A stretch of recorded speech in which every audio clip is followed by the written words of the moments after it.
So media types are in their feelings about Tony Romo and the $17 million a year that CBS is going to pay him to analyze NFL games. Now, for those of you that don't know, CBS pays like $1 billion a year to broadcast the NFL on its network.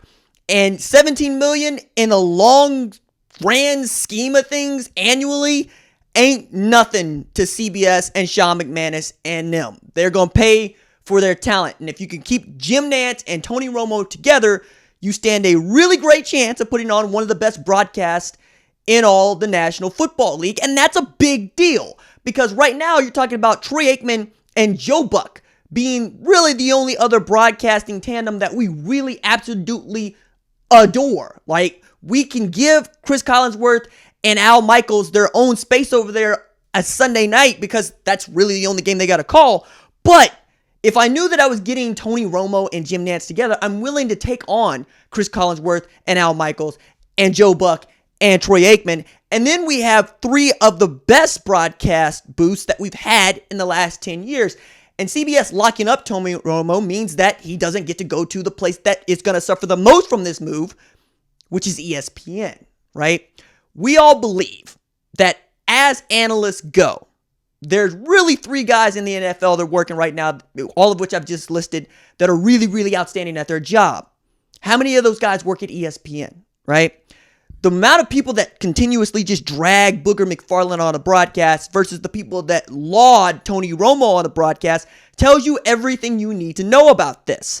Now, the money is really getting people offside because you've never seen an analyst get paid this amount of money as if this was never going to happen. Now, John Madden was making $8 million a year, which adjusted to our inflation was like $14 mil, right? So it's $3 million clear of Tony Romo, right?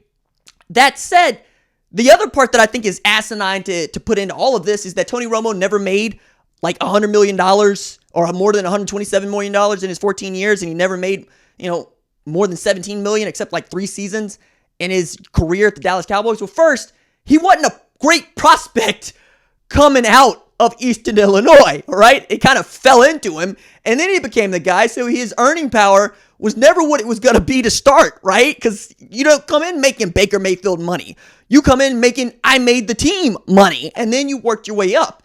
Coming out of the Dallas Cowboys, he was a hot commodity to begin with, right? He was a first-round draft pick, and he was getting paid $3 million a year to broadcast 20 games a year. Now he's going to get paid $17 million a year, or just a little less than $1 million a game for the same broadcast schedule. But that's because he has demonstrated he's better at this than a bunch of other people. And you're willing to pay for that because that's going to make it easier for them to try to get more people to listen to and watch the broadcast, because we're more critical of the broadcast than we've ever been before, because we can be. We have things like YouTube, which you're using to watch this segment on. We have Twitter, we have Facebook, we have Instagram, we have all these ways to tell people why they suck and how they suck, and that you have to listen to me. It used to be we trusted news sources, or we trusted luminaries around the thing, right, and this thing being the NFL, to tell us what's important. Now we tell them exactly what we want to know, right? And what we wanted to know was, tell me something I can see on this screen that is a football field that isn't apparent to me already. And that's what you're going to drag most analysts for. They're going to tell you what you already know, and you're not listening to them because they're telling you what you already know. You're listening to them for insight into things that you don't. And Tony Romo is really great at doing that, as is another of my favorites, my favorite college football analyst working today, Joel Klatt, who works very hard to try to tell the audience something they do not know, which is one of the reasons why I think Joel is next, man. Like, when we're talking about people getting paid, and that's what's going to happen, a lot of analysts are about to get paid because Tony Romo just got paid. Joel Klatt is going to get everything he deserves, and I hope more, because he's just been so good for the sport. But Nate Jackson actually nailed this to the wall last year in a post for Deadspin. He said, look, Tony Romo is not necessarily this great Miss Cleo out there, right? He's not a savant. He was renowned in the playoff game last year where he told everybody what the New England Patriots were going to do against the Kansas City Chiefs before they did it. Well, Jackson very clearly says, look, 90% of football and meetings is doing all the mundane stuff that Tony Romo lives for, which is watching film and analyzing film and getting down an offense and getting down the basic characteristics of it, and then being able to boil those basic characteristics down into 5 or 10 plays that you know they're only going to run in these situations. So if everything is down in distance, if it's 3rd and long, you know that there's some bread and butter plays that Tom Brady will go to, or the Chiefs. The difference is the Chiefs probably knew what the Patriots are doing. They just couldn't stop it.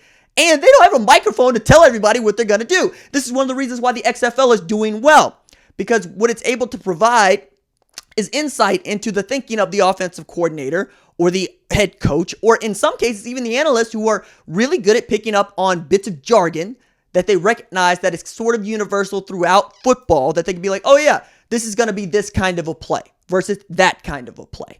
And what this comes down to is, quite honestly, Tony Romo studies. Tony Romo studies like he's getting ready to call and play in the next game. I believe Joel Klatt does this as well. It's quite simply just taking all the information you possibly can, talking to the coaches, talking to the coordinators, watching practice, and then watching film and writing down what you see.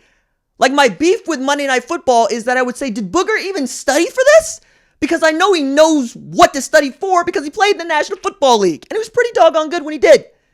But some of this is quite literally just not paying attention. Some of it is paying attention. And that's the difference between making $3 million a year as a dude that was actually coveted coming out of retirement in the NFL, and making $17 million a year as the highest paid analyst in all of NFL history, right?